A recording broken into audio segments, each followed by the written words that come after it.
दोस्तों, गरीबी क्या है और इसकी परिभाषा क्या होनी चाहिए, इस विषय पर आज मैं आपसे चर्चा करना चाहता हूँ। दोस्तों, जैसा कि मैंने अपने पिछले एक एपिसोड में बताया हूँ कि पढ़े लिखे लोग जैसे कि समाजशास्त्री, अर्थशास्त्री, प्रोफेसर या धार्मिक और आध्यात्मिक गुरु या ज्योतिषी और नेता और मंत्री, ये सभी अपने अपने तरीके से गरीबी के बारे में बताएंगे और इसको परिभाषित करेंगे।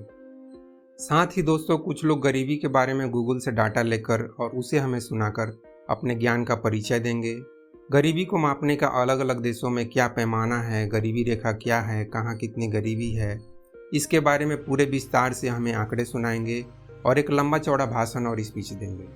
लेकिन दोस्तों, हम आम आदमी को इन आंकड़ों और स्पीच से कोई फ़ायदा होता है क्या? क्योंकि मैं तो जब गरीब था मुझे कोई फ़ायदा नहीं हुआ, बल्कि मुझे तो इनको सुनकर गुस्सा आता था और इनकी बोलती बंद करने की इच्छा होती थी। तो दोस्तों, गरीबी की आखिर परिभाषा क्या है? सबसे पहले दोस्तों, मेरी समझ से गरीबी को अगर कोई ठीक से परिभाषित करना चाहता है तो उसे एक गरीब घर में पैदा होना पड़ेगा।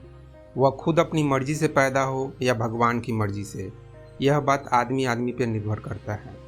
तो दोस्तों, शायद आप पूछेंगे गरीबी को ठीक से परिभाषित करने के लिए एक आदमी को एक गरीब घर में पैदा होना क्यों ज़रूरी है?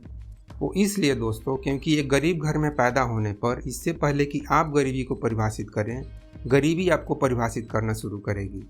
इस चीज़ को आप थोड़ा ठीक से समझ लीजिए। होगा यूँ कि जब आप एक गरीब घर में पैदा होंगे तब गरीबी पहले आपको कुछ सालों तक नंगा रखेगी। भगवान तो आपको नंगा पैदा करते ही हैं।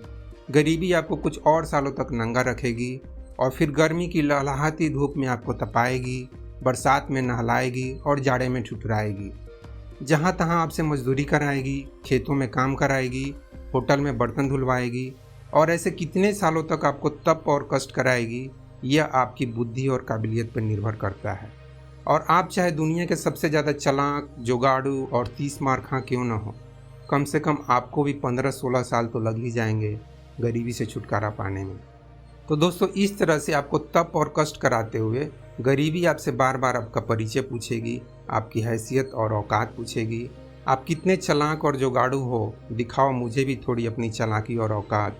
हिम्मत है तो मुझसे नज़रें मिलाकर देखो और देख सकते हो तो देखो अपने माँ बाप की बदहाली, लाचारी और बेइज्जती को, और देख सकते हो तो देखो उन्हें बदहाली की हालत में आत्महत्या करते हुए।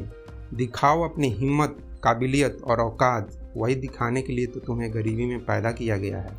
और दोस्तों, जब आप ऐसी स्थिति में अपनी हिम्मत, काबिलियत और औकात दिखाते हो तो फिर आपके अंदर से गरीबी की जो परिभाषा निकल कर आती है उसमें कुछ दम होता है, उसमें कुछ जान होती है।